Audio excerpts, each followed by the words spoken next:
Welcome back, everyone, to the channel, Elderly Confessions. The full month celebration for my brother-in-law's child. My mother-in-law declared she would fund the grandchild until age 18. My husband gave a cold laugh. "You go ahead and raise him, Mom. My wife and I are moving to her parents tomorrow." Quote, her face turned pale immediately. That day was the 1-month celebration for my brother-in-law's son, Duck Tai. The baby, just 1 month old, lay tiny in his mother's arms. But my in-laws all referred to him with a heavy title, the eldest grandson. The party was held at a large restaurant with bright chandeliers, white tablecloths, and flowers lining the entrance. The guests arrived in full force, from relatives on both sides to my mother-in-law's longtime friends. Mrs. La, my mother-in-law, wore a dark red brocade dye, a pearl necklace, and sparkling gold bracelets. She looked delighted as she walked around to greet the guests. Outsiders might have thought it was her birthday celebration rather than her grandson's. My husband and I arrived quite early. Duck Ton, my husband, carried a gift basket in one hand and held N's hand with the other, while I carried V, holding a box of cake and a gift envelope. Although I was weary from everything that had happened over the years, I told myself today was a joyous day for the child. Adults should practice some restraint to keep the peace at home. As soon as we entered the hall, little N ran up and crossed her arms. "Greetings, Grandma." Little V shyly followed her sister's lead. "Greetings, Grandma." Mrs. Li leaned down to pat their heads briefly, her eyes barely lingering for a second. She immediately turned toward Hong Nung. My new sister-in-law was holding the baby boy in her arms. She took the child from her, smiling from ear to ear. "Oh, here is my eldest grandson, my little gold nugget. The whole family is counting on you later on." I stood there, having not even put the gift basket down, my throat suddenly tight. My 2 daughters stood by their father's legs, confusedly watching Grandma carry the baby around to show off at every table, and looked up and asked quietly, "Mom, why doesn't Grandma hold baby V like she holds that baby?" I leaned down to adjust the bow in my daughter's hair, forcing a smile because the baby was still so young. "You'll just have to hold her more, my dear." But I knew myself that the explanation was pitifully weak. Mrs. La bragged about it everywhere she went. "My family finally has someone to carry on the lineage. All these years have been losing sleep over it." She didn't just say that once. Every time she said it, she would glance toward my husband and me as if by accident. But that look was as sharp as a needle piercing the skin. My husband and I have been married for 7 years. We have 2 well-behaved, healthy daughters. They are studious and polite. Yet in my mother-in-law's eyes, it seems that isn't enough to be called a blessing. Duck Tai appeared then, wearing a black suit, hair slicked back with gel, a large watch on his wrist, greeting guests with a silly grin. If you only looked at him for a moment, anyone would think he was a successful man, but those of us in the family know that behind the fancy clothes is a man who went to prison for assault and is addicted to gambling. He quits any job he gets after just a couple of weeks. His eyes are always shifty, like someone constantly afraid of being hunted for debts. Beside Duck Tai was Hong Nung, my new sister-in-law. She has been married twice before and has 3 children of her own, but since giving birth to a son for Duck Tai, she has suddenly become a treasure in my mother-in-law's eyes.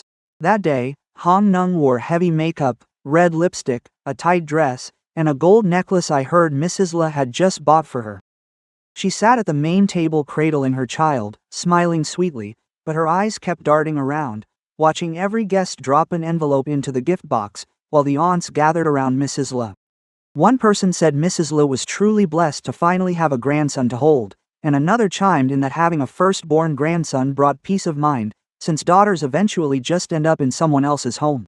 Those words just fell onto the banquet table, light as air to them but weighing heavily on me. I looked at my 2 daughters sitting obediently beside me, wondering how much their hearts would ache if they could fully understand those words one day. Quote, Duck Ton sat next to me, his face suddenly turning somber. He said nothing, just quietly placed his hand over mine. A gentle squeeze. That squeeze felt like a silent apology. I knew he was also in pain, ashamed, and helpless before his own family. But that day, I still thought that once the party was over, we would go home, lock the door, hold our 2 girls, and pretend we heard nothing. I was wrong, because that party wasn't just a full month celebration. It was a stage for my mother-in-law to show off, for the whole family to exalt a newborn boy. And it was also where my two daughters were pushed to the sidelines by words that seemed unintentional. I tried to swallow the lump in my throat, telling myself to stay calm, to save face for my husband and my children. But just minutes later, when Mrs. Le stepped onto the stage, holding the microphone with both hands, beaming down at the guests, I suddenly had a bad feeling. And sure enough, her next sentence changed the entire course of our family's life. As soon as the MC finished the invitation, my mother-in-law stood up immediately. Mrs. Le adjusted her dye, smoothed her hair tied in a bun, then stepped onto the stage amidst the enthusiastic applause of relatives. Seeing that look, I knew she had been waiting for this moment for a long time. The way she held the microphone, the way she scanned the room, then lingered at our table for a long time, didn't look like an impromptu speech. She cleared her throat, her smile widening until deep wrinkles formed at the corners of her eyes.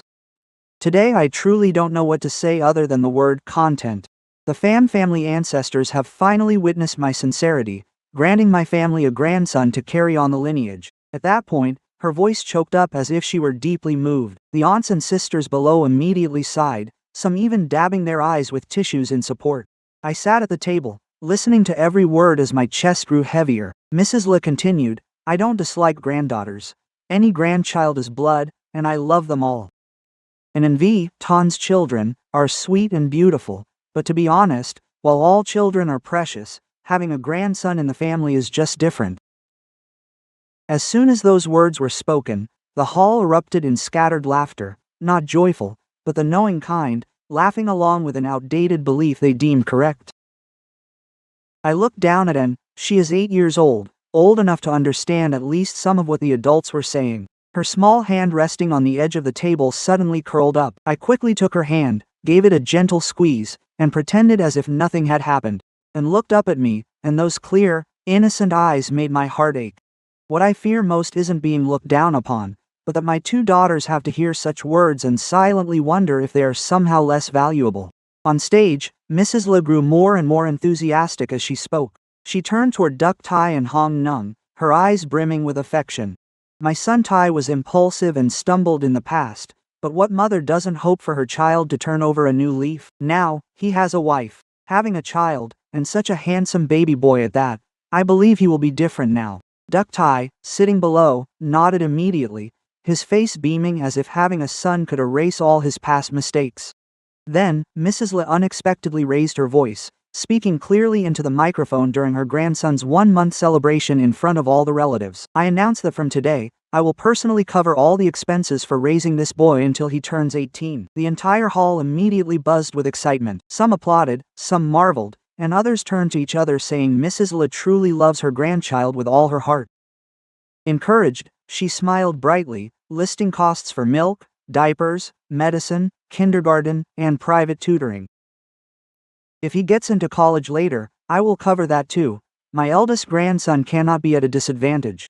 Hong Nung immediately stood up holding her baby, bowing her head low, her voice trembling as if about to cry. "Thank you, Mother. My life has been full of hardship, and now that I've met a mother-in-law who loves my child so much, I truly don't know how to repay you." If one were to only hear her voice, they would think she was genuinely moved. But I was sitting slightly to the side and clearly saw the corner of Hong Nung's mouth twitch upward before she could lower her face. That wasn't a smile of gratitude.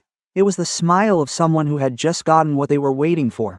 Duck Tai also jumped to his feet, clapping louder than anyone else. He boomed that Mom is truly the most loving mother and grandmother in the world. With Mom here to take care of the boy, we can finally rest easy and start over. Hearing the words, "start over," I nearly let out a bitter laugh. A man nearly 40 who has promised to start over countless times, yet still leaves his elderly mother and younger brother to clean up his messes. And yet today, just because he fathered a son, he suddenly becomes someone the whole family needs to coddle and support. I know for a fact my mother-in-law isn't that wealthy. She doesn't have a high pension, no business of her own, and no significant investments left. For years, her medical expenses, home repairs, TED gifts, and funeral contributions have mostly come from us. Duck Ton sends her a fixed amount every month, and I quietly chip in whenever she complains about being short on cash. So that declaration to raise the grandson until he's 18 sounds generous, but it's really just an invisible debt placed on my husband's shoulders. I turned to look at Duc Ton. He sat still, back straight, hands resting on the table. His expression was strangely calm, but his eyes had grown significantly colder. I know my husband. When he's angry, he might go quiet, but when he's truly disappointed, his gaze becomes distant like that. Mrs. Le on stage was still receiving applause, basking in the relatives' praise, completely oblivious that the youngest son she thought would always obey had begun to see through it all. As for me, amidst the applause and noisy celebrations, I only felt a cold chill in my heart. Because I know this wasn't just a promise made in the heat of the moment, it was a public declaration, a moral noose my mother-in-law is preparing to tighten around our necks in the name of family. And as she beamed on stage, I suddenly felt that the most terrifying part of this party was just beginning. The applause had just died down. I thought my mother-in-law would hand the microphone back to the MC and sit down at the main table. But no, Ms. Le remained on stage, one arm holding her grandson, the other holding the microphone, her gaze slowly sweeping over every guest as if to ensure everyone was listening to her. The smile on her lips was no longer just the joy of a grandmother with a newborn. It was like someone who had just finished setting up a chessboard and was preparing to make the next move. She cleared her throat and continued in a deep, experienced voice. Since all our relatives from both sides are here today, I would like to add a few words. Every family is the same. If you want peace, the children must know how to support one another. If those under the same roof don't love each other, who else will love them out there? Many people below nodded, especially the older guests. Those words sounded very true and moral at first glance, but sitting at the table, I felt a chill run down my spine. She turned to look at Duc Tai, her voice suddenly softening. My son Tai stumbled in the past and did things that made me lose face, but who doesn't make mistakes? The important thing is that he knew how to return, how to get married, and how to give this family a handsome grandson. As a mother, how could I not open my arms to help my own son? Hearing his mother, Duc Tai lowered his head, feigning emotion, but his hands kept fiddling with an expensive lighter, his expression not at all like someone truly remorseful. I knew exactly what the stumble that Ms. Le spoke of so lightly really was. It was the days Duc Tai spent gambling and fighting, to the point of going to prison. It was the times creditors came to the gate to curse and shout. It was the middle of the night phone calls my mother-in-law made to Duc Ton, crying and begging him to wire money urgently to save his brother. But today, in front of our relatives, all of that was wrapped up by her in the word recklessness, while the newborn grandson naturally became a blank slate, erasing every old stain. Ms. Le slowly cast her eyes toward my husband's and my table. That gaze lingered on Duc Ton's face much longer than on anyone else's. Then she enunciated every single word about being blood relatives. Those who are better off must know how to pull up those who are struggling. A single tree cannot make a mountain. 3 trees together make a high mountain. Ton has always been a reasonable person. I trust he understands this principle. As soon as she finished that sentence, many eyes immediately turned toward my husband. I felt as if someone had just placed a heavy stone on my chest. She didn't need to explicitly tell us to spend our money raising Duc Tai's child.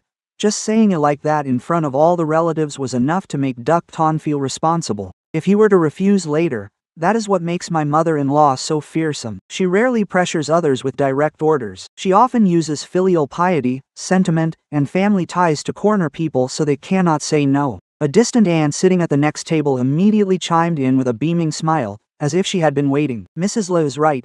Ton has a stable business, his wife has a good job, and since they are better off, helping your brother raise his firstborn grandson is the right thing to do. Money will eventually run out. Blood ties are what truly matter. Several others joined in, some nodding, some clicking their tongues, while others looked at me with a smirk, as if waiting to see if I would dare to react. I felt a bitter lump in my throat listening to them. They speak as if the money in our house just grows out of the ground. They have no idea how every month we have to balance ends tuition, vis daycare costs, the apartment mortgage, living expenses, and medical bills for both our parents.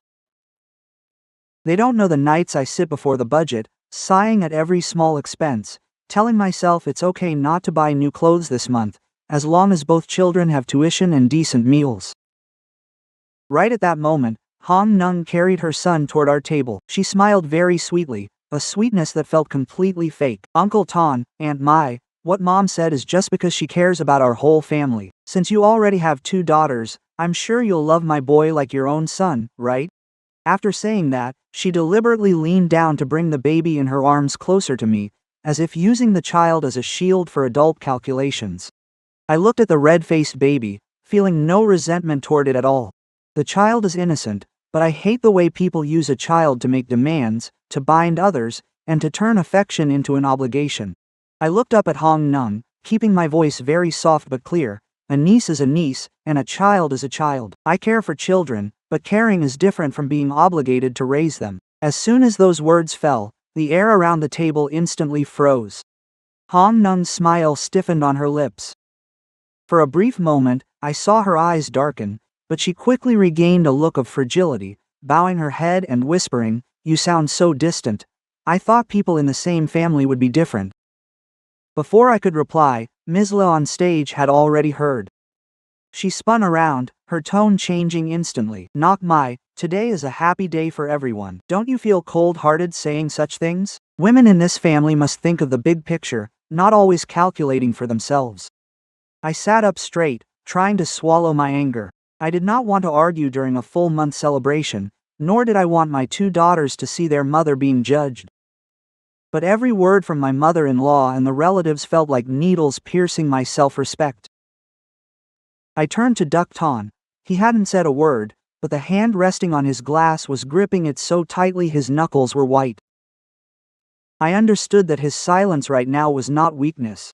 It was like the surface of the Ho Yen Reservoir before a storm hits, and for the first time in 7 years of marriage, I had the feeling that Duc Ton would no longer choose to stay silent.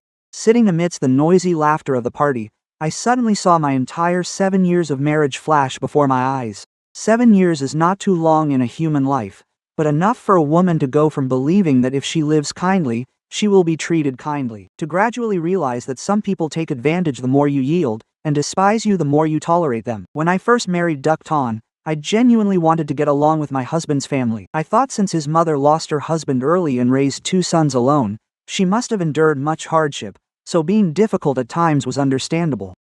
I tried to remember every little habit of Mrs. Le. She liked her braised fish lightly seasoned. I learned to use less salt. When her joints ached, I bought bone supplements and took her for regular checkups. Every time there was a family anniversary, I would leave work early to help with the cooking, washing dishes and cleaning up. The relatives praised me for being sensible. Mrs. Le would smile too, but that smile was never truly warm. It felt like a temporary acceptance, meaning I still knew how to bow my head. When I gave birth to An, the joy of motherhood hadn't even fully settled before I tasted the first bitterness. I was still lying in the hospital bed, exhausted after a long labor. Duc Ton held our baby girl, his eyes red with happiness. Mrs. Le walked in, looked at the baby for a moment, and said, "She's cute enough," and that was all. Not a single question about whether I was in pain or tired. Before leaving, she sighed and patted Duc Ton's shoulder. "Well, try harder next time." That "try harder next time" remark still haunts me. It made me realize that in her eyes, bringing a healthy child into the world wasn't enough, just because it was a girl. Duc Ton held my hand tightly then and whispered, "Don't overthink it, Mom is old, so she just says things like that." I tried to console myself with that same thought. I thought time would make her love her grandchildren. I thought Anne was so well behaved and lovely that she would eventually soften her heart. But 4 years later, when I gave birth to V, things were even colder. This time, Mrs. Le arrived at the hospital late, with no flowers, no porridge, and no baby gifts. She looked at the baby sleeping in the crib, her face showing undisguised disappointment. Then she pulled Duc Ton into the hallway. Though her voice was low, I could hear her clearly. "Should you two go for a checkup to see if there's a problem? Why do you keep having nothing but girls?" I lay in the hospital room, tears soaking my pillow, but I dared not sob aloud for fear of breaking my mother's heart as she stood beside me.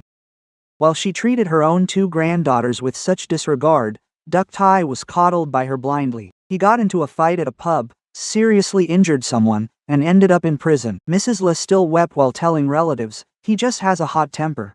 His nature isn't bad. It was his friends who led him astray, and the others provoked him first. I felt a chill run down my spine hearing that. A healthy baby girl born into the family is considered a sign of insufficient blessings, yet a grown man who commits a crime serious enough to go to prison is still defended by his mother as just reckless. The day Duck Tai was released from prison, Mrs. La forced us to contribute money for a feast to wash away his bad luck. She said, "Your brother just got back. He still feels ashamed. Our family needs to show him that we are still here for him. I am not against helping a loved one stand up again after making a mistake." But my heart ached seeing little N's tutoring fees postponed for a month just to host a dinner for relatives. To celebrate someone who just got out of prison as if he had achieved some great feat. After that day, Duck Tai promised to get a job. He worked as a security guard for 10 days before quitting because the pay was too low. He worked as a driver's assistant for half a month before leaving, claiming his boss was difficult. He hadn't even spent a week delivering goods before he spent the customers' money and called home begging for help. Every time Duck Tai caused trouble, Duck Ton's phone would ring in the middle of the night. On the other end, Mrs. La would cry that he had suffered enough. "You are the younger brother, you should be understanding. You are better off than him, so helping him a little won't kill anyone." Once, I couldn't take it anymore and told her that we have 2 small children and can't keep carrying the burden of my brother-in-law's debts. Mrs. La immediately changed her tone. "Don't be selfish. Since you can't give this family a son, at least don't stop your husband from fulfilling his filial duty." Quote, her words felt like a slap directly to my face. I stood frozen in the kitchen, my hands still washing baby Vis milk bottle. From that day on, I understood that in her eyes, all my efforts could be wiped away simply because I gave birth to girls. The most painful thing is that my 2 children cannot escape that discrimination either. Once, little N received an award for being an excellent student and eagerly ran to show her grandmother. Mrs. La just glanced at it and said, "Well, being good is fine, but no matter how well a girl studies, she'll eventually marry and care for someone else's family." Little N stood there stunned, her smile slowly fading away. That night, she asked me, "Mom, does being a good girl not make Grandma happy?" I hugged her, my throat so tight I couldn't even answer. Duck Ton wasn't unaware, he knew everything. Every time his mother went too far, he would remain silent for a long time, but he chose to endure it, fearing his family would fall apart, fearing being called unfilial, and fearing his elderly mother's sadness. I loved my husband, so I endured it too. I told myself that as long as we were united and our 2 children were healthy, that was enough. But our patience didn't bring Mrs. La to her senses. It only made her believe she could push us wherever she wanted.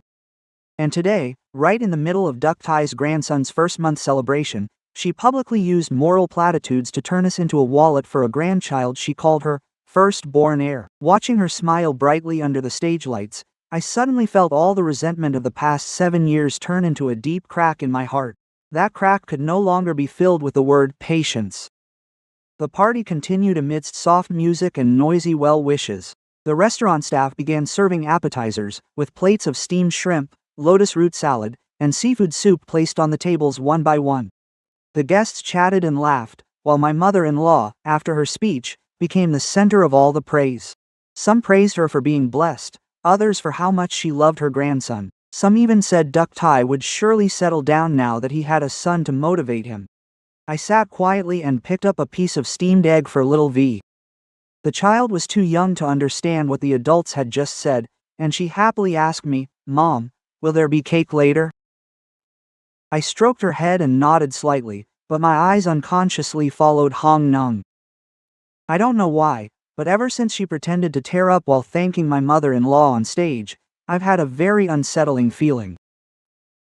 The feeling wasn't clear, but it was like looking at water that's too still, knowing there must be something moving underneath. A while later, Hong Nung placed the baby in Duck Tai's arms and stood up to walk toward my mother-in-law. She didn't go straight there, but circled around a few tables, smiling very cleverly as she walked. Reaching the aisle by the side of the stage, she gently pulled Mrs. La into a corner hidden behind a large ornamental plant. If I had been sitting a bit further away, I might not have noticed, but my table was right near that path. I only had to lean over to see them clearly. At first, I didn't intend to eavesdrop, but Hong Nung's voice, though low, dragged out each word very distinctly. "Mother, I know you love the boy, but loving him means planning for his long-term future, not just milk and diaper money. That's not enough." Mrs. La frowned slightly and asked, "What do you mean? I already said I would take care of him until he turns 18, didn't I?" Hong Nung quickly grabbed her hand, her voice sweet as honey. "I know you're good to us. But for a child to grow up properly, they need a secure place to live, a foundation. My husband and I will face hardships later, and moving from rental to rental would be so hard on the boy. My hand holding the spoon suddenly froze. A secure place to live, a foundation. Those words sounded like she was just thinking of her son, but coming from Hong Nung, they made my skin crawl. The 3-story house where Mrs. Le lives is currently her most valuable asset. The house is on a main street, the front can be rented as a shop, and there is a small yard in the back. For years, she has considered it her pride and joy, always saying she would leave it to whoever treats her with the most filial piety. Mrs. Le seemed to not fully understand her new daughter-in-law's intentions. She looked at Hong Nung, her voice slowing down. Let's talk about the house later. It's only been a month. Why are you talking about these things now? Hong Nung immediately darted her eyes toward my table, then lowered her voice even more. You say to think about it later, but who knows what the future holds? If you love your grandson, you should plan ahead, lest outsiders interfere later. The words outsiders were said very softly, but I heard every syllable clearly. I know who the outsiders she referred to are. They are me, and my 2 daughters. Perhaps in Hong Nung's eyes, Duc Ton is Ms. Lee's own son, but because he married me and has 2 daughters with me, we are all seen as threats to her son's inheritance. How ridiculous is that? I have never even thought about a single brick of that house. Yet, in that woman's eyes, my children and I have become obstacles that must be removed early. Ms. Le was silent for a few seconds. I clearly saw hesitation flash across her face. Even though she favors her grandson, that house is her lifelong savings, not something she can just sign over easily. But Hong Nung is very clever. She didn't rush to push her. She turned to take the baby from Duc Tai standing nearby and placed him directly into Ms. Lee's arms. The little one let out a few whimpers as soon as he touched her. Ms. Lee's expression softened immediately. Hong Nung leaned down and whispered, "Look at him, mother. When he grows up, with your house to protect him, no one will look down on him." Duc Tai stood nearby, oblivious to the implications, just grinning with a glass in his hand. "If you love your grandson, mother, you could just let us live here permanently. It's crowded and fun here, after all." He said it as if it were a joke, but Hong Nung shot a very quick glance at her husband. That glance was so sharp it made me shiver. Clearly, this woman doesn't need Duc Tai to be smart. She only needs him to be foolish enough to serve as her excuse. Just then, Hong Nung's phone lit up. She turned away, thinking no one saw, but because I was quite close, I still caught a glimpse of the screen. A text message appeared, and just those few words made my heart race. "The old lady is starting to give in. Just let me push a little more." Before I could see the sender's name, Hong Nung had already hurriedly turned the phone over. She turned her head back and caught my gaze. For a fleeting moment, her smile faltered, but quickly, Hong Nung flashed a gentle grin as if nothing had happened. "What are you looking at, my makeup must be off." I looked straight into her eyes and replied softly, "No, I just think you seem awfully close to Mom." Hong Nung giggled. "She's my mother-in-law, who else would I be close to?" I didn't say anything more, but my heart had grown cold. By then, I realized the scariest person at this party wasn't just my mother-in-law with her blind bias. The truly dangerous one was Hong Nung, a woman who knew how to use a child to open Ms. Lee's heart and slowly target the house she had protected her whole life. I leaned toward Duc Ton and whispered, "Did you hear what Mom and Nung were saying? This isn't just about child support anymore." Duc Ton didn't look at me right away. He cast his gaze toward his mother and Hong Nung, then looked at his 2 daughters sitting quietly beside him. A moment later, he set his glass down, his voice so low that only I could hear. "Today, Mom will have to choose between her youngest son and 2 granddaughters, or the illusion of a grandson she's clutching onto." After saying that, Duc Ton went silent for a few seconds. He didn't rush to stand up, nor did he show any noisy anger. That very calmness made my heart beat even faster. I knew my husband had endured for far too long. Once he used such a low, cold tone, it meant he no longer wanted to maintain this facade of peace. He placed his napkin on the table and slowly stood up. People around the table were still laughing and talking. No one had noticed anything unusual yet. Duc Ton picked up the glass in front of him, adjusted his shirt collar, and walked straight toward the stage. I sat frozen, watching his back as he walked away. For the past 7 years, I have seen him swallow his pride for his mother, his brother, and his relatives countless times. But his stride now is different. Straight, decisive, like a man who has finally set down a heavy stone that had been crushing his chest. As soon as the MC saw Duck Ton approach, he immediately smiled and handed him the microphone. Yes, I would like to invite our youngest uncle to say a few words to congratulate the family. Down in the audience, Mrs. Le turned to look at her youngest son, her face, which had been tense from my previous words, suddenly relaxing. Perhaps she thought Duck Ton had come to his senses and was going to say something nice to smooth things over, and Duck Tai also held his head high, raising his glass toward his brother as if waiting to hear a toast. Duck Ton took the microphone. He didn't look at the MC, nor did he look at the baby in Hong Nung's arms. He lowered his eyes to our table first, looking at Baby N, Baby V, and then at me. That look made my nose sting.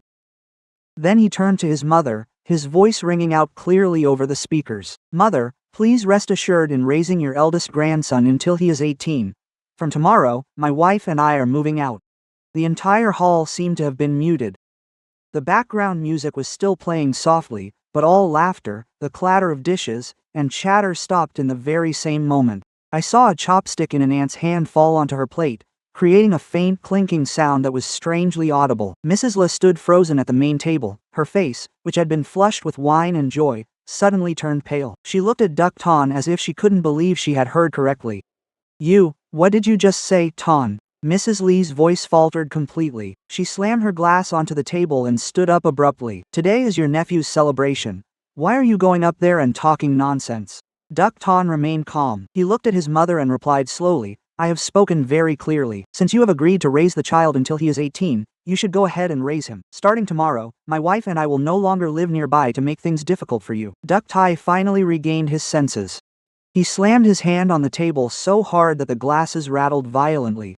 Are you trying to ruin my child's party? If you have something to say it at home. Why make a scene in front of our relatives? His face was bright red, veins popping in his neck, the same familiar aggressive look whenever his ego was bruised. But Duck Ton did not back down at all. He turned to look straight at his older brother, dropping every word like a stone on the floor. As for you, you can provide for yourself. My wife and I have spent 7 years raising you, and that is enough. That statement made the whole hall erupt, like boiling water poured into a pan of oil. The relatives who just moments ago praised Duck Tai for being blessed with a son to help him settle down, now start whispering to one another. Some recall his time in prison, while others mention the times creditors came straight to Mrs. Lee's house to demand money. Others bow their heads to drink, not daring to interject anymore. As for Duck Tai, he stands frozen, his mouth opening and closing, as if he never expected his younger brother, who had always been patient, to dare expose him so directly in public. Hong Nung immediately picks up her child and stands, tears falling very quickly, so quickly that I am certain she is used to that style of crying.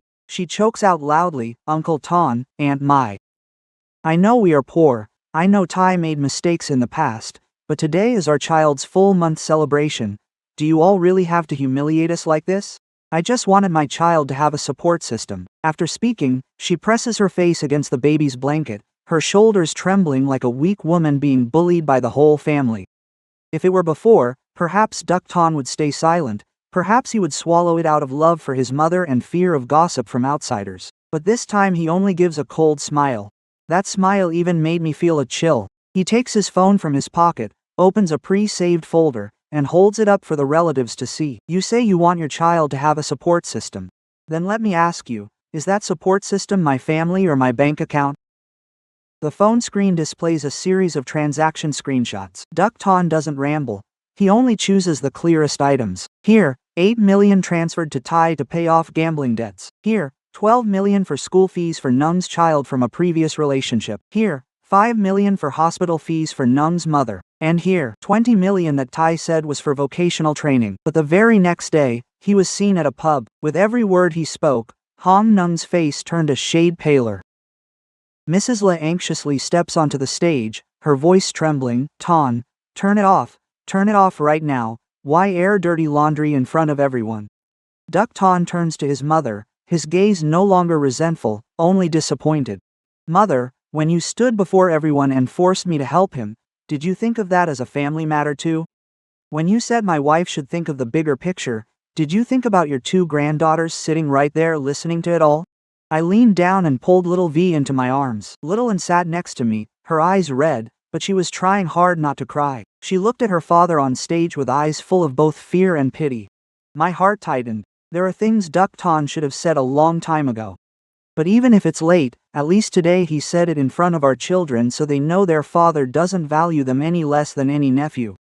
Duck Ton put the phone down, his voice low but every word crystal clear. For our children's milk money, my wife sometimes has to count every single can. Yet, for a year now, this house has been supporting Nung's entire family. I don't mind spending money to help those in need, but I won't accept my wife and children being disrespected so others can take it for granted. The entire banquet hall fell completely silent. Those who were siding with Mrs. Le just moments ago now dared not say another word.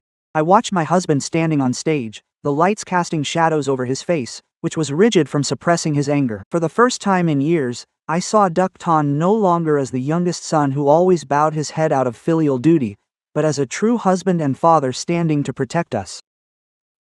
In that moment, amidst the crumbling full-month celebration, I knew an old chapter of my life had closed, and behind that door, there would be no more room for blind tolerance. Upon hearing about the money transfers, Hong Nung turned pale, but she quickly clutched the baby to her chest, tears streaming down onto the baby's swaddle. She stopped looking at Duck Ton and turned to the relatives, her voice choked as if she had been wronged to the core. Everyone, look. Today is my child's full-month celebration, yet my brother-in-law and his wife are bringing up money to complain. I know my place, having been married once or twice before, but I married him with all my heart. I only wish for a peaceful home for my child, yet I'm accused of being calculating and manipulative. That remark was both clever and venomous. In an instant, she had painted herself as a miserable woman looked down upon by her wealthy brother-in-law. Some soft-hearted relatives started whispering. An elderly aunt sitting nearby sighed. Let it go. After all, today is the child's big day. We can talk about money later. Hearing his wife cry, Duck Tai seemed to find new courage, instantly pointing his finger toward the stage. That's enough. My wife hasn't done anything to you, so why are you shaming her in front of everyone? Quote, Hong Nung began to cry even louder. She looked up at Mrs. Le, her voice trembling. Mother, it's true I am poor, and it's true I've had a failed past, but I have never been greedy for our family's assets. If I were after money or a house, I would have chosen someone else instead of staying here to endure the rumors with Tai. Hearing this, Mrs. Le immediately softened, rushing over to support her daughter-in-law's shoulders. I know you've been mistreated. Don't listen to what anyone says. As long as I'm alive, I will protect you and your child.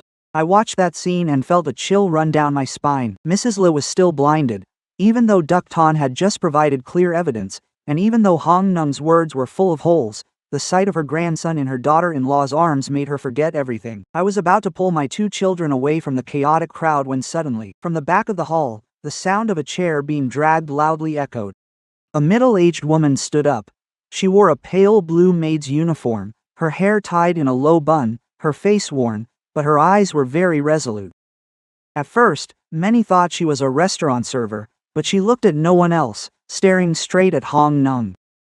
Her hand rose, trembling, and her voice was hoarse but clear. This woman is lying. The entire hall immediately turned around. Hong Nung, who had been crying, suddenly fell silent. In that moment, I saw her complexion change rapidly, from pale to gray, and then flushing red with panic. She clutched her child and took a half-step back, her lips trembling. Who are you? I don't know you. The middle-aged woman gave a sad smile. Are you sure you don't know me? Ms. Nung, I am the housekeeper for Mr. Hua, your second ex-husband. The house you lived in for over a year, have you forgotten it so quickly? Whispers immediately began to rise. Duck Tai turned to look at his wife, his eyes wide with shock. Mrs. Le was also stunned, slowly dropping the hand she had placed on Hong Nung's shoulder. Hong Nung tried to maintain her composure, snapping, Don't talk nonsense. Today is my child's party, are you here to ruin it? Who hired you? Was it Ton and his wife? Duck Ton stood on stage, his voice cold. I don't know her, but if you're innocent, let her finish. Hong Nung whipped her head around to glare at him, her eyes burning with malice. But it was too late. The woman stepped into the aisle, her voice growing more assertive. Back then, you told Mr. Ho's family the exact same thing you said today. You said you needed a roof over your head and a support for your child, claiming you wanted nothing else. Yet, after tricking Mr. Hua into transferring the apartment to your name, you filed for divorce. You took most of the money from the sale and vanished, leaving his family to rent a place until now. Hong Nung screamed, Shut your mouth. Do you have any proof to slander me? The middle-aged woman tremblingly took her phone out of her pocket. "I didn't intend to get involved in your business anymore, but coming here today with my former employer, seeing you act out the same play, I couldn't stand it." She pressed a recording, the scratchy audio played through the speaker, and Hong Nung's voice emerged clearly, chillingly cold and heartless. "If it weren't for the house, I'd have to be crazy to marry a useless ex-con like Duck Tai. That old lady is obsessed with having a grandson. Once I give birth and flatter her a bit more, the house will be mine sooner or later." The atmosphere in the hall exploded. Some jumped up, some stood there agape, and others turned to point at Hong Nung. Duck Tai stood frozen as if nailed to the floor, his face turning from bright red to deathly pale. The man who had just been neck-deep in defending his wife now looked at Hong Nung with a mix of humiliation and horror. Mrs. Le stumbled backward, clutching her chest, muttering, "It can't be, it can't be." Seeing everything exposed, Hong Nung could no longer maintain her fragile facade. She lunged to grab the woman's phone, but Duck Tai stepped in quickly, blocking her path. He growled, "Try laying a finger on her." Hong Nung froze, her eyes widening as her gentle mask completely shattered. She gritted her teeth, scanned the hall, and burst into laughter, a bitter, brazen sound. "So what if it's true? Do you people think this family is so noble? Aside from Mrs. Lee's house, is there anything else worth looking at? A man who's been to prison, who gambles, who's in debt, and can't even hold a decent job. A mother-in-law blinded by her obsession with a grandson. If I didn't scheme, should I have let my child and me starve to death?" That statement landed like a slap in the face to Mrs. Le and Duck Tai. The baby in Hong Nung's arms was startled and began to wail. The crying tore through the heavy atmosphere. No one was eating or offering toasts anymore. The luxurious tables, fresh flowers, cakes, and the grand full-month backdrop suddenly looked pathetically ridiculous. In just a few minutes, the celebration for the grandson my mother-in-law was so proud of turned into a stage exposing the lies, greed, and blindness of an entire family. Duck Tai stood stunned in the middle of the hall, his eyes bloodshot as he glared at Hong Nung. The man who, just minutes ago, had held his chin high defending his wife, now looked as if his mask of dignity had been ripped away before all the relatives. I saw his hand trembling, the drink in his glass sloshing and spilling onto his suit jacket. The baby continued to cry in Hong Nung's arms, while she backed away holding him, her eyes devoid of any fake fear, replaced only by frustration that her plan had been ruined so soon. Duck Tai lunged forward, grabbed a handful of Hong Nung's hair, and snarled, "Say that again. Did you really marry me just for my mother's house?" Hong Nung winced in pain, her face twisted, yet she refused to back down. She shook her husband's hand off forcefully, pulled her child aside, and shouted back, "Let go. Do you think you're some kind of prize? What kind of sane woman do you think would marry you? A jailbird drowning in debt, begging his own mother for money just to buy milk for his kid." The entire reception hall fell silent. That statement was even more brutal than the recording we just heard, because Hong Nung had said it directly in front of everyone. Duck Tai looked as if he'd been struck in the head with a hammer. He stood frozen for a few seconds, then suddenly roared and kicked over a nearby chair. The chair crashed into the banquet table, sending plates clattering onto the tile floor. Children crying, women screaming, and the sound of chairs scraping as people jumped up. It was complete chaos. Quote, "You look down on me? You dare to look down on me?" Duck Tai bellowed, his eyes bulging. He grabbed a wine bottle from the table and smashed it against the edge. The glass shattered, red wine spilling across the white tablecloth like a pool of blood spreading through the party. Gripping the jagged neck of the bottle, Duck Tai lunged toward Hong Nung. Mrs. Le screamed in panic. "Tai, put it down. Don't do anything reckless, my son." Several men from the family immediately rushed to restrain Duck Tai. Duck Tai quickly stepped off the stage, pulling me and our 2 children back. He lowered his voice. "Take the kids and stay back." I held baby V and pulled him close to the pillar, my heart pounding in my chest. Even though I despised my husband's family, I didn't want things to turn into a bloodbath in front of the children. And trembled, gripping my hand as she whispered, "Mommy, is Uncle Tai going to hit her?" I could only hug her tighter and whisper, "It's okay, Daddy's here." Though 3 men held him down, Duck Tai still thrashed about like a wounded animal. Hong Nung finally looked panicked, clutching her child as she backed toward the side door. Mrs. Le ran forward, weeping and trying to grab her son's arm, but he shoved her away, nearly making her fall. The sight sent a chill down my spine. The son she once considered her pride and joy, for whom she looked down on everyone else, was now the one causing her the most humiliating disgrace. But the chaos in the hall didn't end there. Just as everyone was trying to wrestle the wine bottle from Duck Tai's hand, the main restaurant door was suddenly pushed open. A group of men walked in, all with cold, expressionless faces. Leading them was a tall guy with a dragon tattoo on his neck, holding a thick stack of papers. A staff member tried to stop him but was shoved aside. He scanned the room and shouted, "Duck Tai, you've been hiding from me for nearly 3 months." The entire hall fell dead silent. Duck Tai, who had been struggling, suddenly froze. Just by looking at his face, I knew this wasn't an ordinary guest.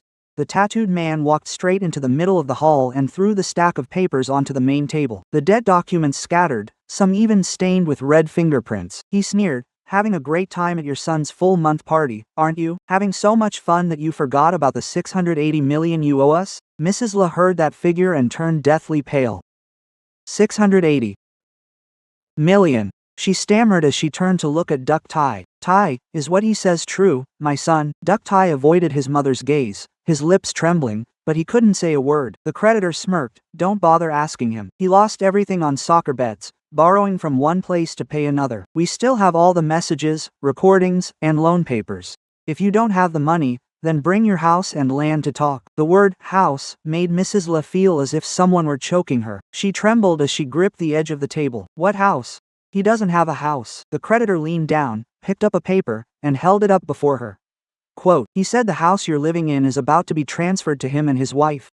He even brought photocopies of the title deed and photos of the house to show us. He said his mother is obsessed with having a grandson. As long as he produced a boy, the house would definitely be his."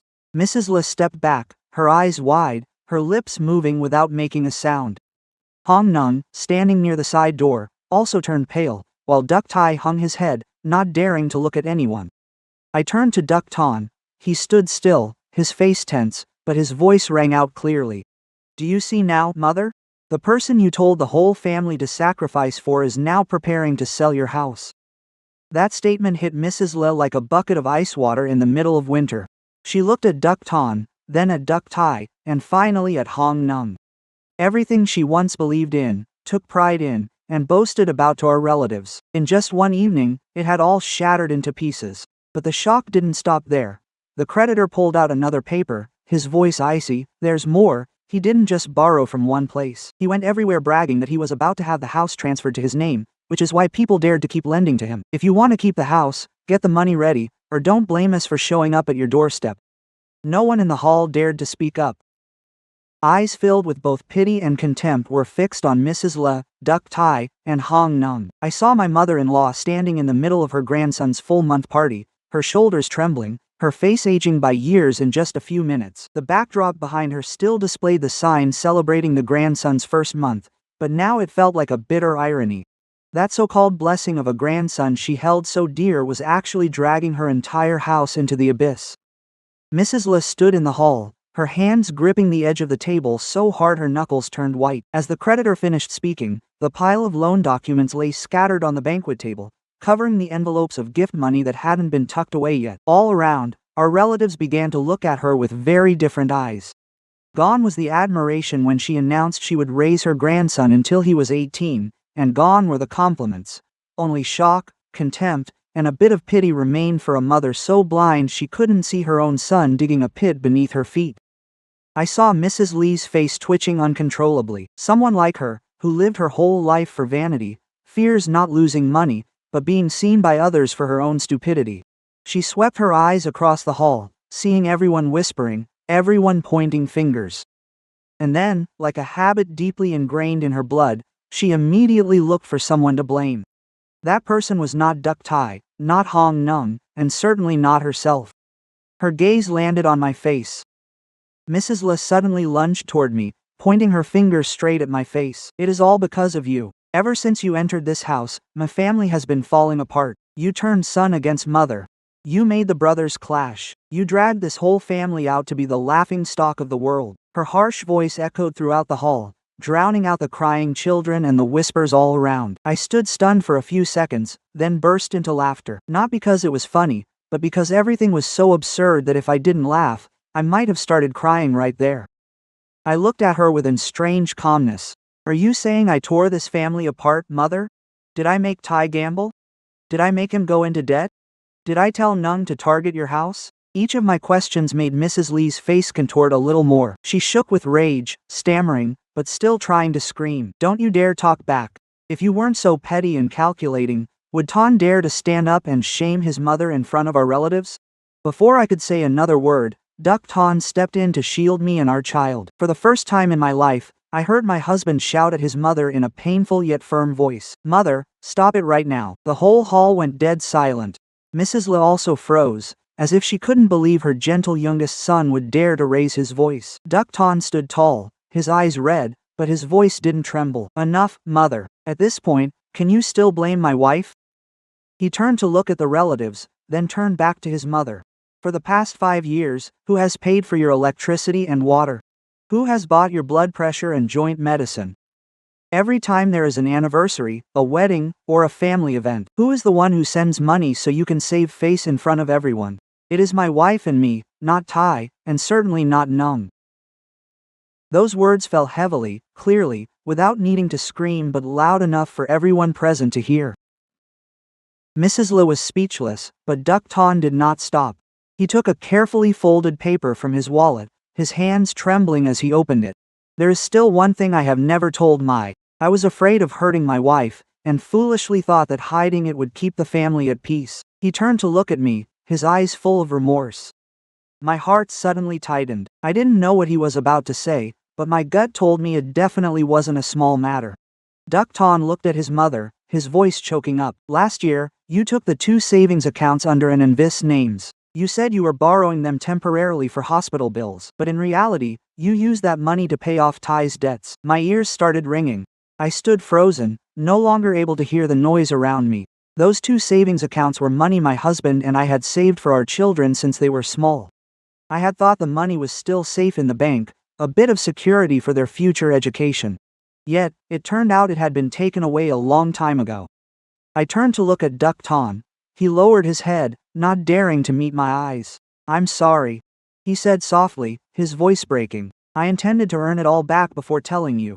I just thought Mom was only helping Ty out that one time. My heart felt like it was being squeezed by someone. I was angry at my mother-in-law, but also hurt that my husband had kept it from me. However, seeing his face then, I understood he had been torn for a long time.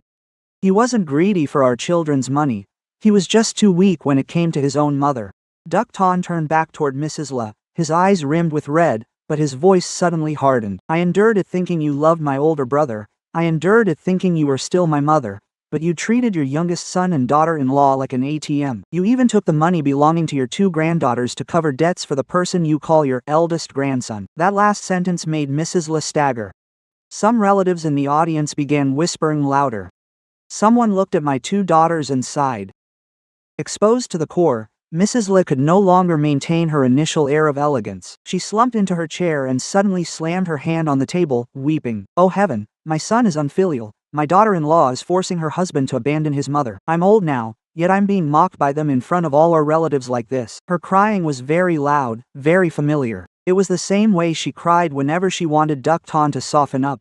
But this time, it was no longer effective. An elderly uncle with white hair sitting at the next table suddenly slammed his hand down. Stop it. You've spoiled Ty to the point of ruining him, haven't you? He went to jail, you defended him. He gambled, you paid his debts. Now he's dragged your whole family into debt. Can you still blame Ton and his wife for this? That statement seemed to draw murmurs of agreement from the others. For the first time, the relatives were not taking her side. For the first time, her theatrics fell into a cold, empty void. While everyone's eyes were fixed on Mrs. Lee and Duck Ton, I suddenly noticed Hong Nung quietly retreating toward the door. She was holding the baby in her arms, her handbag clutched tightly against her body. Her eyes no longer held that initial panic. She was calculating very quickly. I realized immediately that the woman had no intention of staying to save anything. Seeing the house was no longer stable, seeing Duck Ty's debts exposed, and seeing Mrs. Lee was no longer a reliable anchor, she was preparing to run. I gently touched Duc Tan's arm and signaled toward the door. He looked over, his eyes darkening instantly, while Duc Tai slumped onto the floor, his hair disheveled, his expensive suit wrinkled, eyes staring blankly at the pile of debt papers at his feet. The man who was once praised by his mother for having a son was now no different than a bankrupt man stripped bare in front of the whole family. And as I watched Hong Nung backing out step by step, I knew the real storm wasn't over yet. Hong Nung backed up 2 more steps, then suddenly turned and dashed straight for the side door. Her movement was so fast that the people nearby couldn't even react. One hand held the baby tightly, the other clutched her purse to her chest, her high heels clicking sharply on the restaurant floor.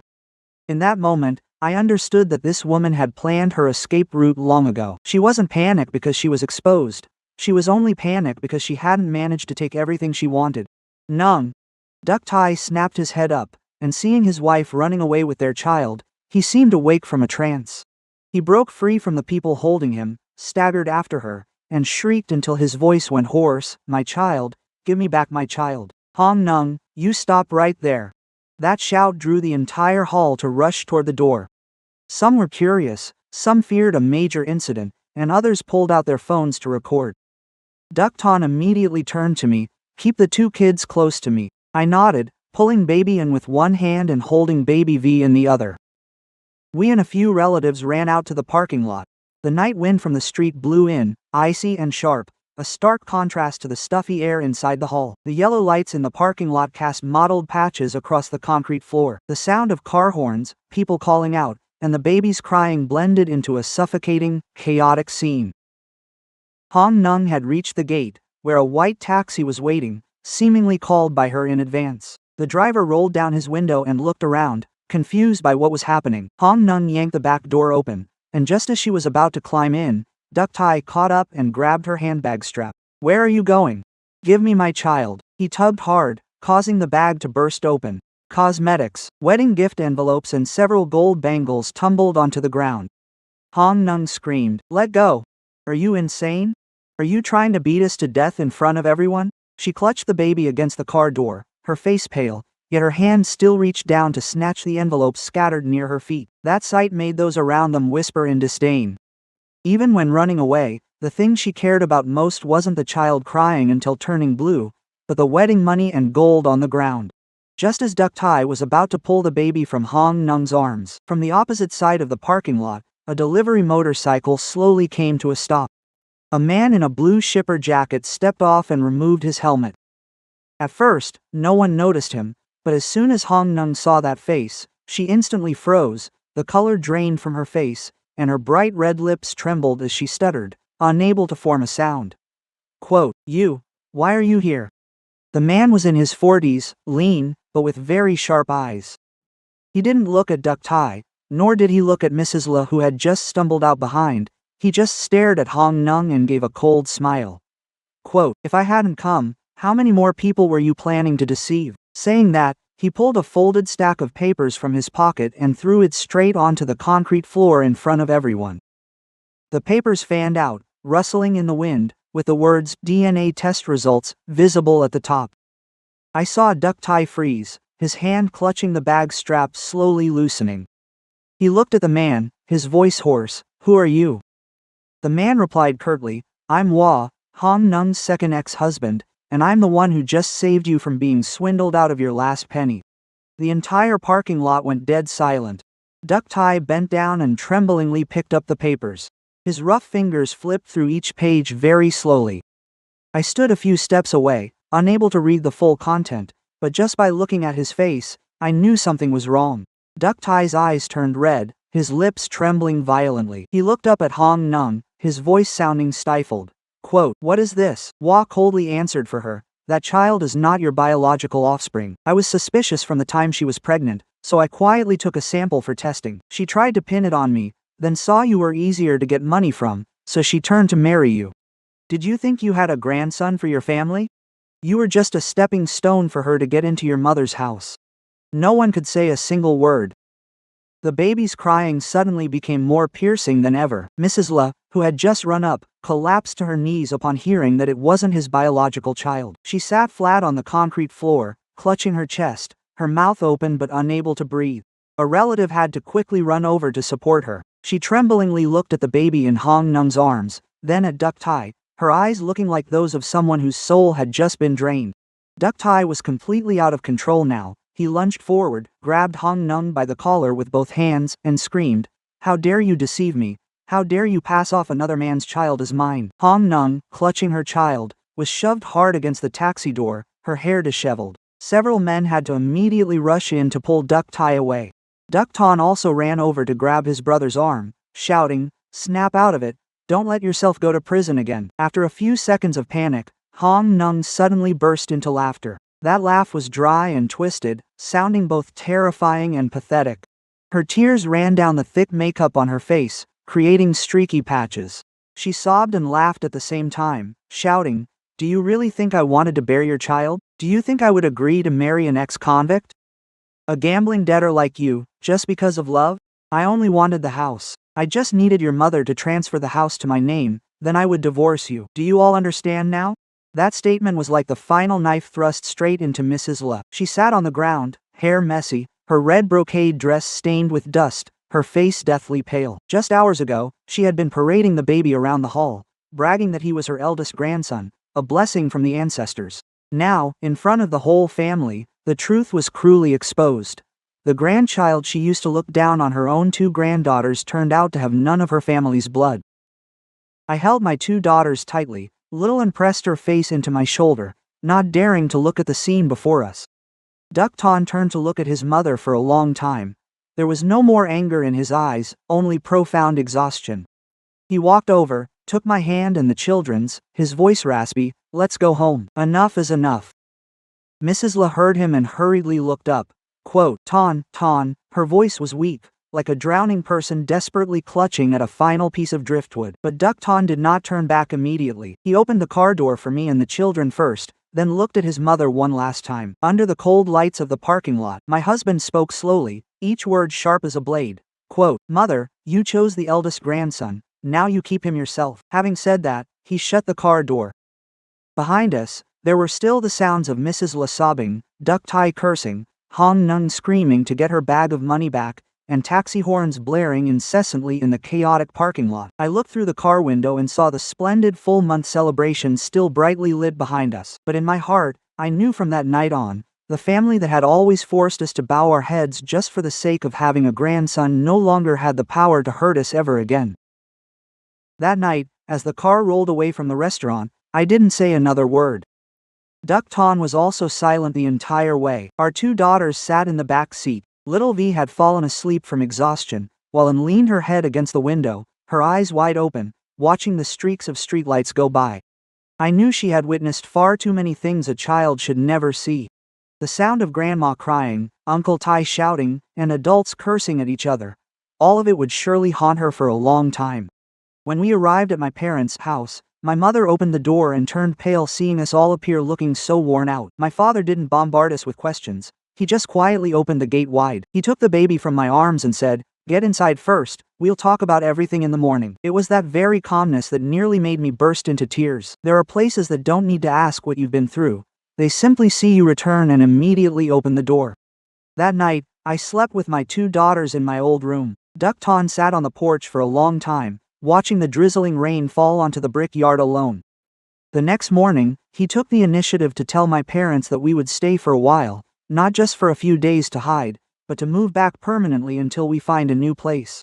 Duc Ton said that very slowly, but his voice was lighter than I expected, as if after years of an invisible cord tightening around his neck, he finally dared to untie it himself. He looked at me and then at our two children, softly saying, "From now on, our family lives for ourselves first.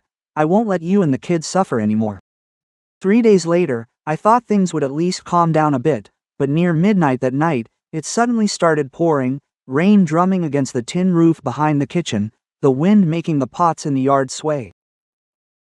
The whole family was getting ready to sleep when there was a frantic knocking at the gate. At first, I thought someone had been caught in the rain, but then a raspy voice called out, making my whole body go cold. Ton, open the door for Mom."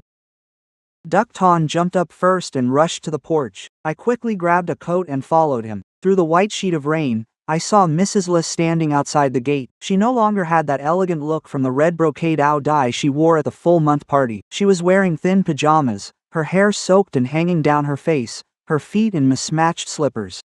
The rain pouring over her made her already haggard face look even more pathetic. As soon as the gate opened, Mrs. Le didn't step inside right away but collapsed onto the wet ground.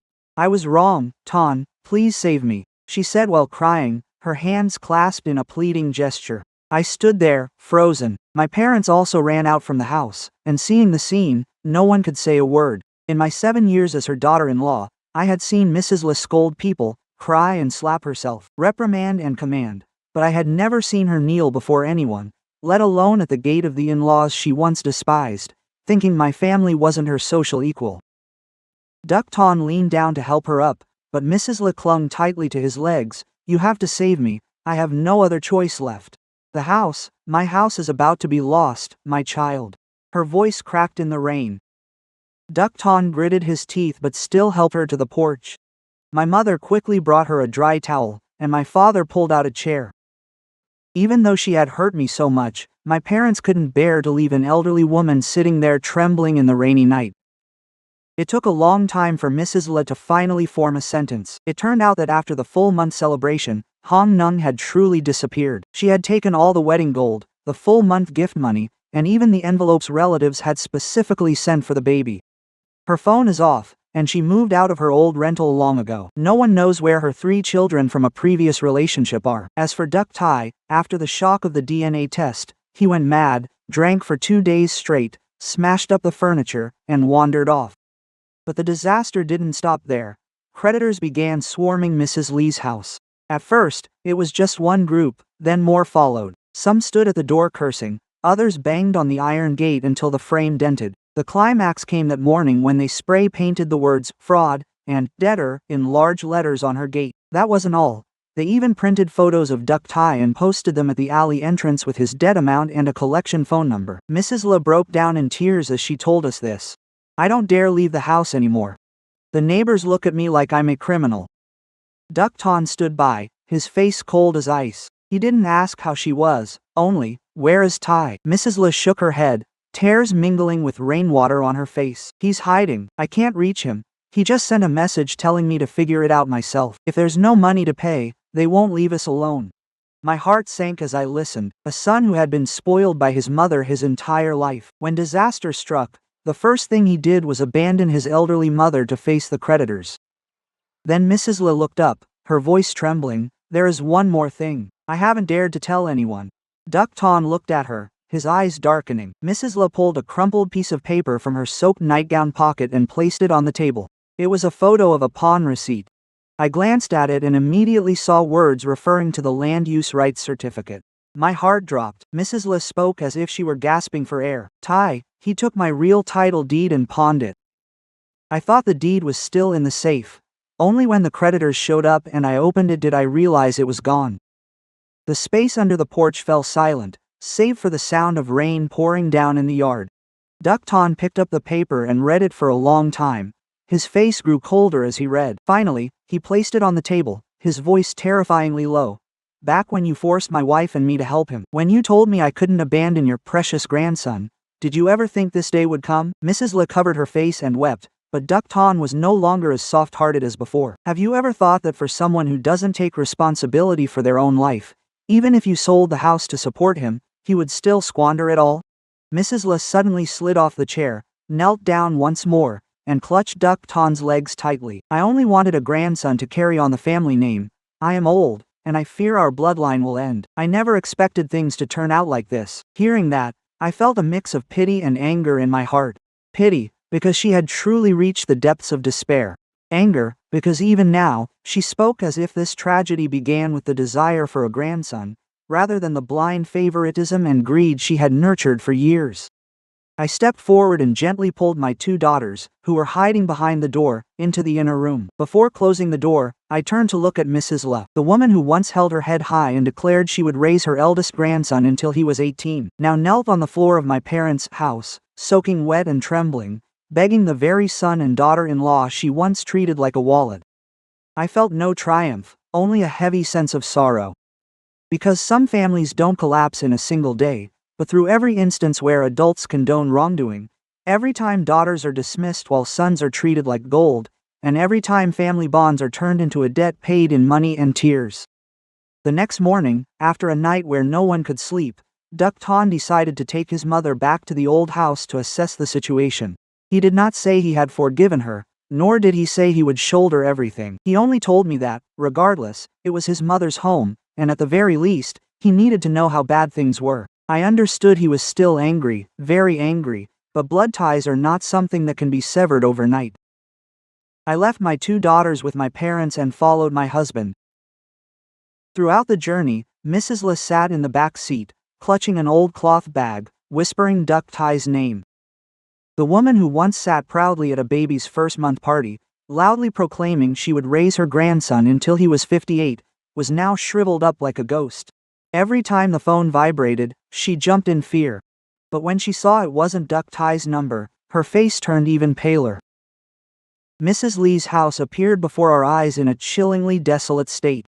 The iron gate was splotched with red paint, the debt collection messages still not fully scrubbed away, and a downstairs window was shattered, with shards of glass sparkling on the patio. The flower pots on the porch were smashed, soil was scattered everywhere, and wilted branches lay flattened against the wall. I stood outside the gate for a few seconds, feeling a heavy weight in my chest. This house, once Mrs. Lee's pride and joy, looked as if it had been ransacked after just a few days. Stepping into the living room, the scene inside was even more tragic. The sofa had a long gash in it, with a white foam stuffing spilling out. The glass cabinet that held Mrs. Lee's 7 precious tea sets had been smashed. Broken porcelain lay mixed with scattered papers, family photos, and empty liquor bottles. On the wall, the framed wedding photo of Duc Tai in his suit with Hong Nung was knocked askew. The glass cracked right across his face. Everything seemed to be intentionally exposing a bitter truth. The family that Mrs. Le had tried to maintain for the sake of pride had actually been rotting from within for a long time. Mrs. Le entered the house and collapsed onto the only remaining corner of the sofa. She looked around with dazed eyes and trembling lips. In just a few days, she seemed to have aged an entire decade. Her gray roots showed through her messy dyed hair, her shoulders slumped, and her wrinkled hands kept smoothing the edge of her shirt. Duc Ton bent down to pick up some papers from the floor and asked quietly, "Still can't reach Tai?" Mrs. Le shook her head, tears welling up again. "He's had his phone off since last night. I've called 100 times. None of his friends have heard from him. He's really abandoned me." Ton. Duc Ton took out his phone to try calling. On the other end, only the cold voice of the operator rang out. "The subscriber you are trying to reach is currently unavailable." He hung up, his expression becoming increasingly grim. I looked around the house, feeling a very bad premonition in my heart. Duc Tai is the type to cause trouble and run away, but this time feels different from the others. He owes too much, and the creditors have come all the way to the house. Hong Nung has left. The child isn't his, and his pride has been crushed in front of the whole family. He has always been hot-tempered and impulsive. He's easily capable of doing something irreversible. We hadn't even finished discussing whether to call the police or where to search first when a car screeched to a halt at the gate. 3 men walked in. This wasn't the group from the full-month celebration. The leader was short and stout, with a shaved head and an old leather briefcase in his hand. He didn't shout or smash anything. He just calmly walked into the living room as if he owned the place. "Is Mrs. Le home?" "Good, that saves us the trouble of making another trip." Duc Ton immediately stepped in front of his mother. "Who are you guys? If you have something to say it properly." The short, stout man smirked, placed the briefcase on the table, and pulled out a stack of papers. "Properly? We have loan agreements, signatures, and fingerprints all here. Duc Tai owes us 1 billion, plus interest and penalties. With extension fees, the total today is 1,460 million. Upon hearing this, Mrs. Le clutched her chest, barely able to breathe. A chill ran down my spine too. It was over 600 million at the full month party, and now another 1 billion. That number is bloating like a monster. The man didn't stop. He opened more papers, pointing at each line.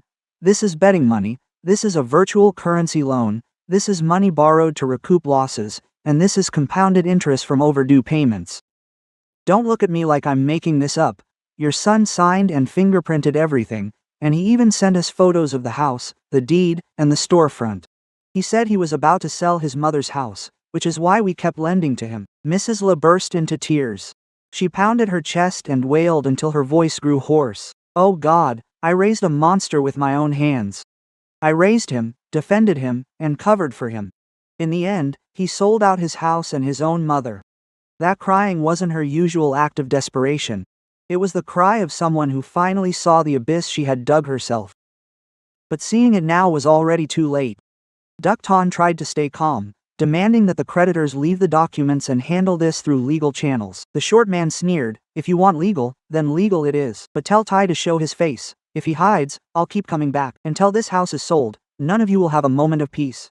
Quote. Saying that, he gathered his photocopied documents, threw a few copies back on the table, turned his back, and left. Mrs. Le was shaking so hard she couldn't stand, and I felt choked looking at the stack of debt papers. The total amount revealed was nearly 3 billion dong, an overwhelming figure for an ordinary family.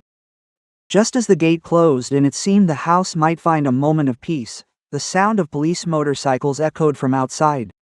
2 uniformed officers stepped inside, followed by the neighborhood leader. The older one asked, "Is this Mr. Duc Tai's house?" Duc Ton stepped out, his voice tense. "Yes, I am his younger brother." "What is the matter, officer?"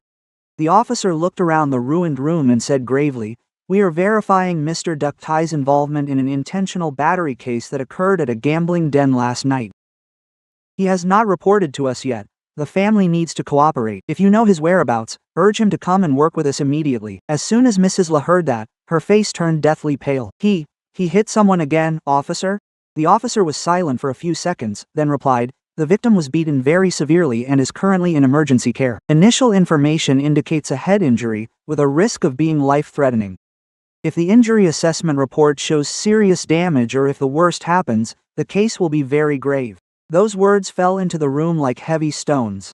I saw Duc Ton standing still, his hands gripping the edge of the chair, while Mrs. Le collapsed to the floor, her mouth incessantly calling her son's name. I stood in the middle of the ruined room, looking at the debt papers on the table, glass shards under my feet, the police at the door, and my mother-in-law crying until her voice failed. Just a few days ago, it was all a full-month celebration, bright with lights, fresh flowers, cakes, well wishes, and proud declarations about raising a grandson. Yet now, that so-called blessing has turned into debt, fugitive status, and the threat of imprisonment. I suddenly understood that this tragedy was no longer spiraling. It had plummeted straight into the abyss, so fast that no one could reach out to stop it.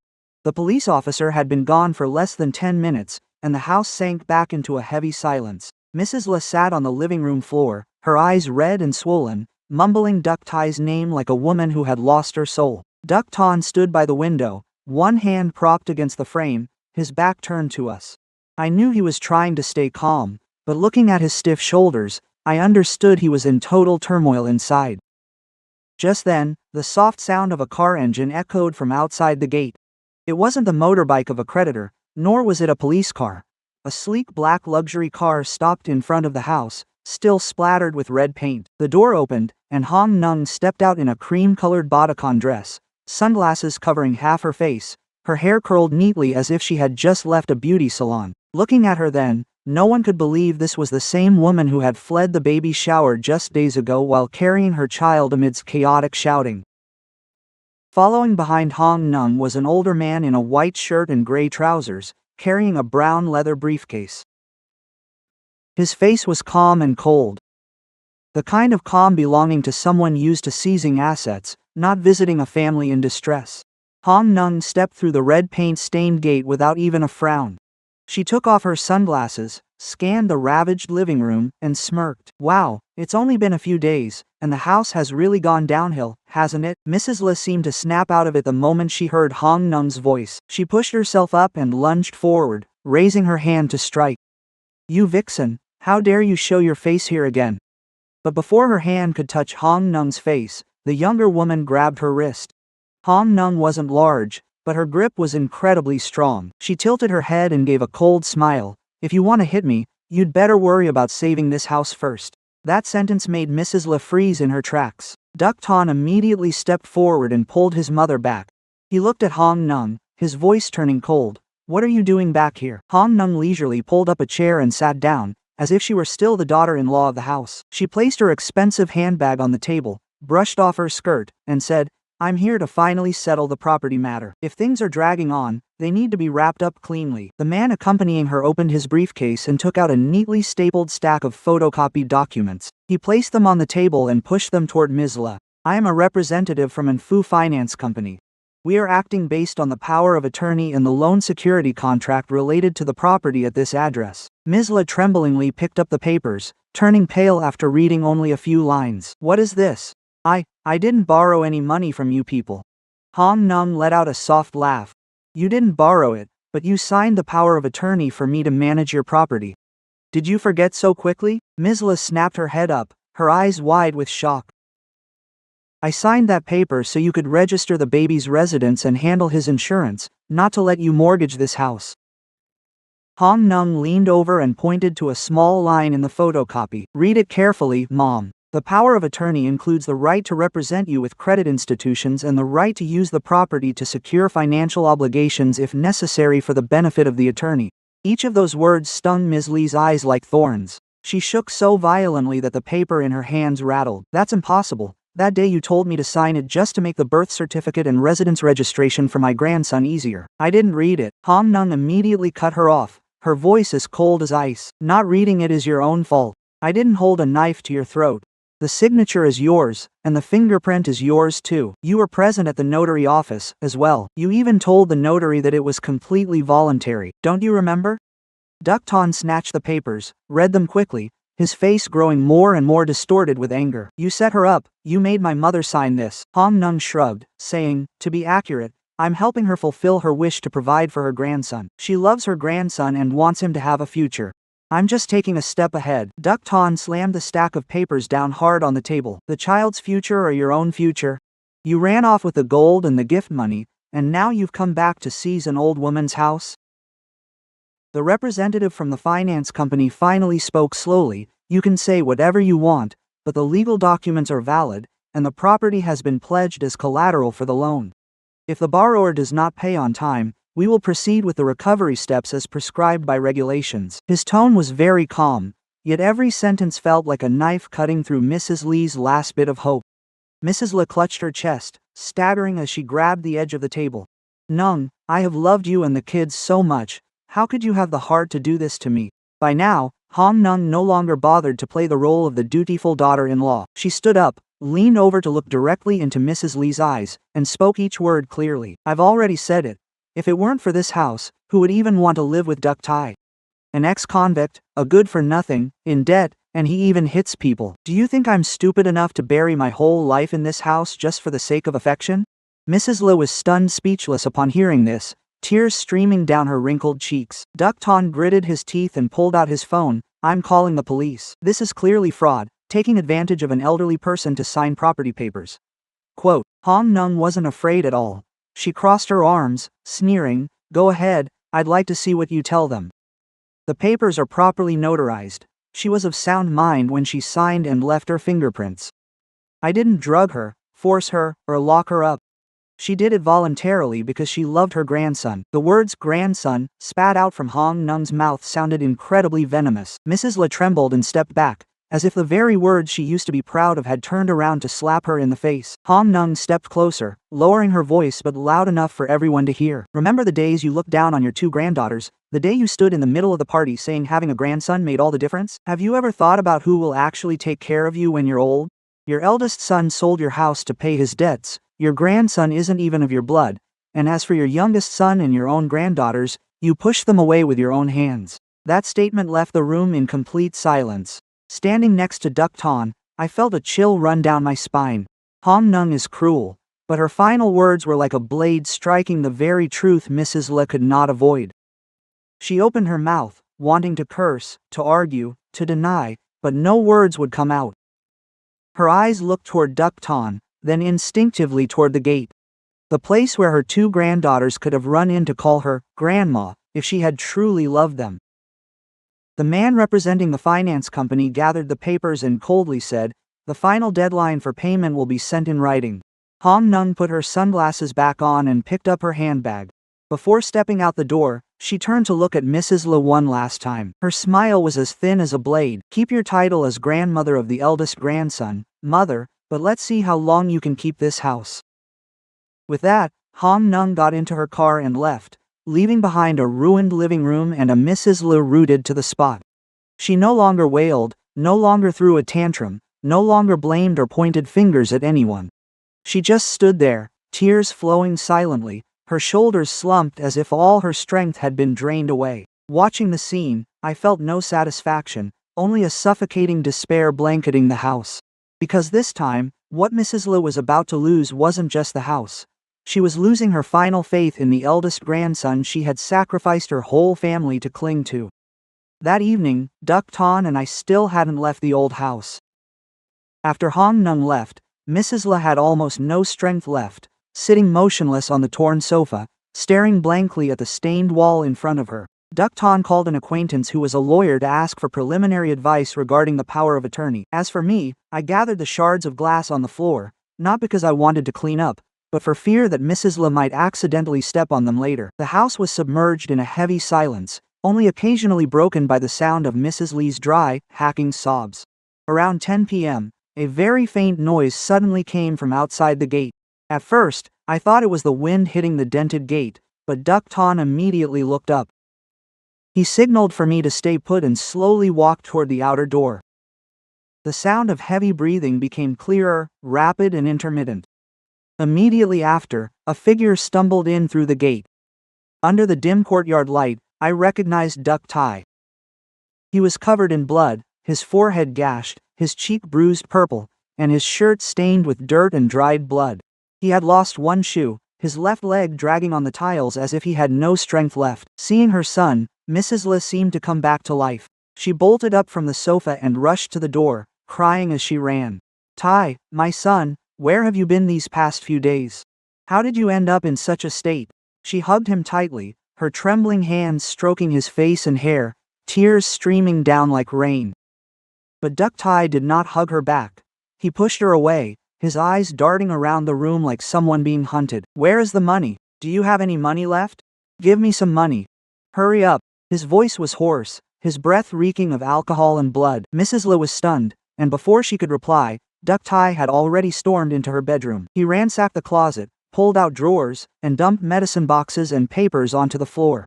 Where are you hiding the money? Where is the gold? Is there anything else I can sell? The sight sent a chill down my spine. A mother had just hugged and cried for her son, thinking he had returned. Before she could even ask if he was hurt, she was being ransacked by her own son looking for money to flee. Duc Ton lunged and pulled his brother back. Wake up, the police are looking for you, and your creditors are looking for you too. Do you think you can hide forever? Turn yourself in, you still have a chance for leniency. Quote. Duc Tai shook off his brother's hand, his eyes bloodshot. Shut up, what do you know? I don't want to go to jail again. I don't want to go back to that place. Duc Ton held his shoulders firmly, his voice even heavier. You left someone in critical condition.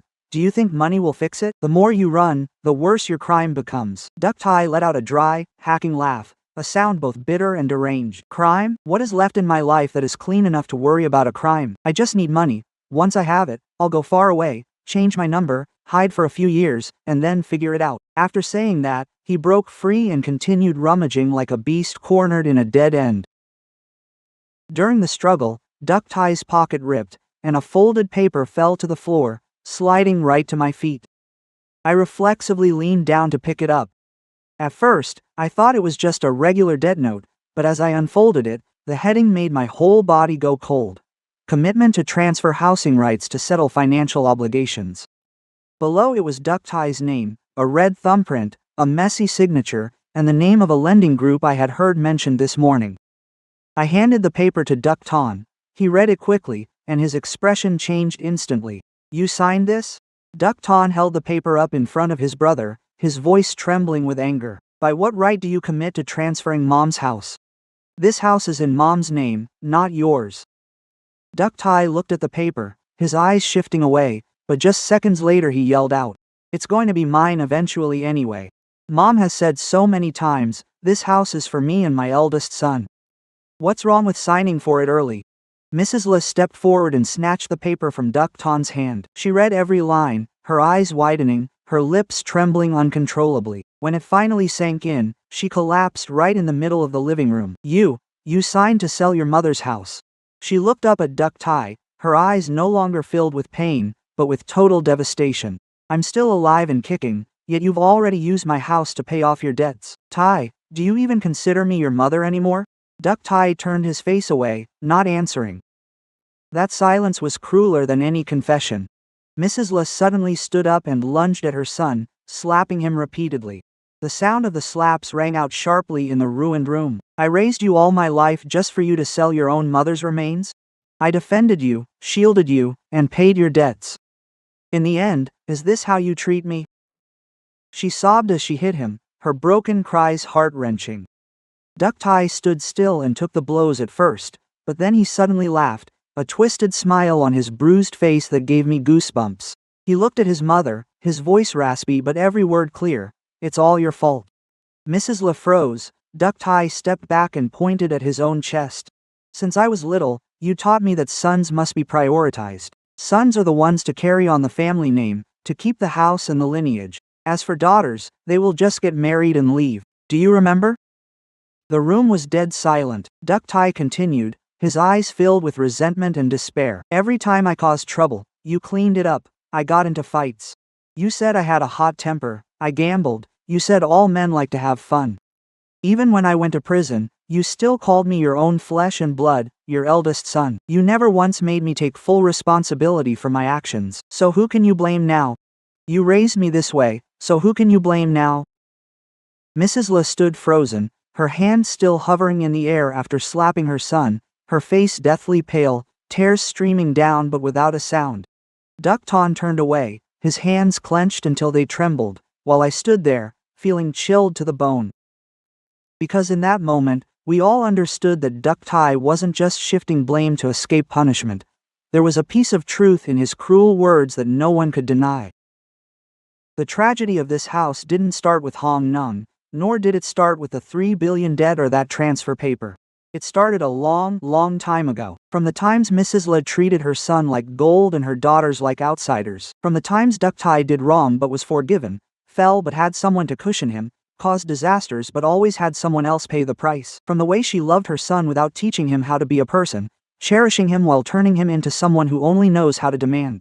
Duck Tai turned back to the cupboard, still trying to find money as if nothing had happened. Duck Tai stepped forward and jerked his arm away, his voice hoarse. That's enough, you have no other choice, I'm calling the police. This time Duck Tai didn't struggle. He just slumped down to the floor, clutching his head and gasping, repeating over and over. I don't want to go to jail, I don't want to go to jail. Mrs. Le looked at her son sitting on the floor, then at the crumpled transfer agreement in her hand. All of her faith, pride, and hope in her eldest son and her first grandson had shattered beyond repair. Standing next to Duck Tai, I silently realized that while some debts of money can be calculated, debts born from misguided spoiling and blind favoritism may never be repaid, even at the end of one's life. That night, it was Duck Tai who called the police. He stood in the yard for a long time after the call, his shoulders slumped as if he had just cut off a piece of his own flesh with his own hands. When the authorities arrived, Duck Tai no longer resisted. He sat slumped on the floor, his head bowed, his hands hanging limp. Perhaps after so many times running away, he himself understood there was nowhere left to hide. Mrs. Le rushed out to hug her son, crying until she lost her voice. Tai, don't leave me. If you go, who will I live with? Duck Tai did not look at his mother. He only whispered very softly, Mother, don't save me anymore. That sentence made Mrs. Le freeze. A few seconds later, cold handcuffs locked around Duck Tai's wrists. She collapsed onto the porch, watching her son being taken away in the flashing lights, her sobs choking in her throat, unable to make a sound. In the days that followed, everything unfolded like a long, persistent rain. In the end, Mrs. Lee's house could not be saved. Paperwork piled up, loan upon loan, with both mortgages and predatory debts coming due all at once. Duck Tai ran around consulting lawyers and tried to prove the documents were a trap, but the assets were tied up in too many legal obligations. The 3-story house that was once her pride, where she used to stand in the yard boasting to relatives that she would leave it to her eldest grandson, finally had to be sold to pay off a portion of the debt. The day Mrs. Le moved out, the wind was still, and no relatives came to help. The people who once filled the banquet tables, raised glasses to praise her good fortune, and gathered to call the child the family heir, suddenly went silent as if they had never known her. She moved to a small rented room in the suburbs, with a low tin roof and a narrow entrance, just enough space for a bed, a plastic wardrobe, and a small table. Ton still sends her some living expenses each month, but he won't bring her to live with us. He told me, "I still love my mother, but I have to protect you and the kids first." Hong Nung didn't have a much better ending either. After taking the money and gold and running off, she thought she had found a new pillar of support, but the man she was with was no better than anyone else. I heard he took all the money she brought and vanished. Her 3 children had to be sent to their grandmothers in the countryside, while she drifted from place to place because creditors were hunting her down. Some people spend their whole lives calculating to get the upper hand, only to end up deserted by everyone because of those very calculations. One night at the end of the year, I happened to run into Hong Nung at the night market. She sat in front of a phone mounted on a tripod, live streaming to sell cosmetics while trying her best to smile. Under the pale, white light, her makeup was thicker than before, but her eyes looked incredibly tired. She saw me, and her smile faltered for a moment. Then she looked down and whispered, as if speaking to me and herself at once, "A woman's worth isn't measured by whether she gives birth to a son, sister." I didn't reply. I just glanced at her for a moment and then quietly turned away. Even then, I didn't feel like I had won. Because in this story, no one truly wins. A child born to be used as a shield by adults, an elderly mother who lost her home to the very child she spoiled. A man dragged back into a life of crime by his own mistakes. And my 2 innocent daughters who still had to hear words that wounded their fragile hearts. After that incident, my husband and I moved out for good. Ton sold the motorcycle he had loved for years, pooled his savings, and opened a small refrigeration repair shop. It was very hard at first. Some days he returned from installations at 11 p.m., his shirt soaked in sweat, his hands scratched from moving heavy items, but his face looked more at peace than before. He said that earning money with his own labor, even if it's less, gives him peace of mind. The moment that touched me most was one evening when Ton called Little N and Little V over. He sat down to be at their eye level, and it took a long time for him to find the words. "Dad is sorry. There were many times Grandma said things that made you sad." Dad heard them, but Dad stayed silent. Dad thought staying silent would keep the peace at home. But it turns out I let you both suffer. Little V was still young, so she just hugged his neck. But Little N looked at him with red eyes and said, "Then from now on, Dad, please don't be silent anymore." Ton nodded, and his tears fell onto the back of her hand. As time passed, our lives gradually became stable. My 2 daughters continued to grow up well-behaved, studied hard, and were very affectionate. Little N loves drawing, and Little V loves dancing. Every night, our small house echoes with the sound of the children studying, Ton fixing his tools, and me cooking in the kitchen. We aren't rich or flashy, but we are at peace. Perhaps after so many storms, I have come to understand that peace is also a great blessing. On the opening day of the new school year, Ton drove us all to school. Little N wore a white shirt, a red scarf, and her hair tied neatly in 2 pigtails. Before entering the gate, she suddenly turned back to hug his neck and asked softly, "Dad, do your daughters make you proud?" Ton paused, bent down to hug both N and V tightly, his voice choking up.